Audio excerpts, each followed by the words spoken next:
Вітаю всіх на моєму каналі. Сьогодні готуємо дуже смачні огірочки. Рецепт надзвичайно простий та швидкий у приготуванні.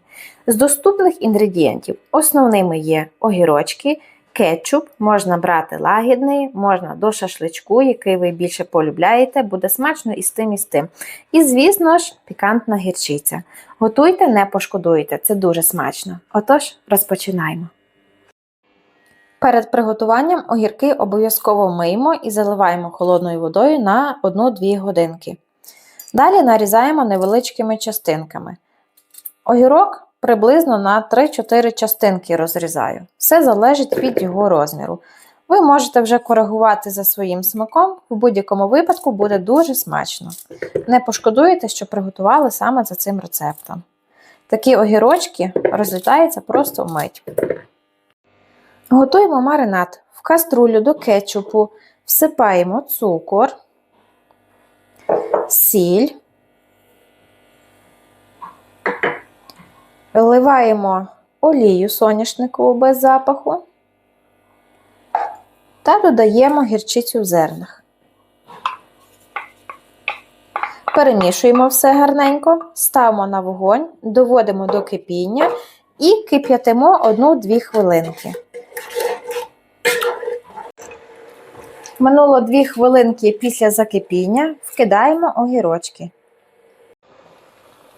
Перемішуємо гарненько і доводимо до кипіння. Коли закипить, вливаємо оцет і варимо ще 8 хвилин. Не забувайте час від часу помішувати. Минуло 8 хвилин, як бачите, огірочки вже почали міняти свій колір. Вкидаємо часник, я його стерла на дрібній терці, перемішуємо гарненько і варимо ще 3-4 хвилинки.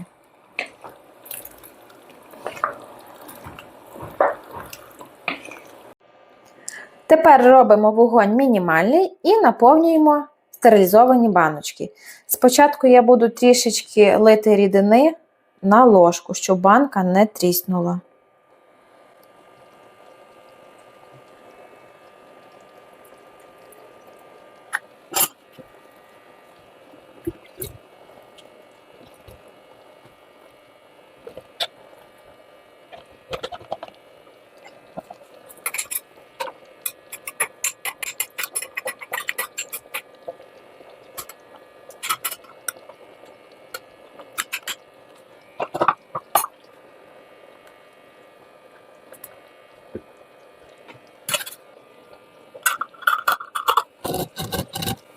Все, баночка одна наповнена, наповнюємо інші.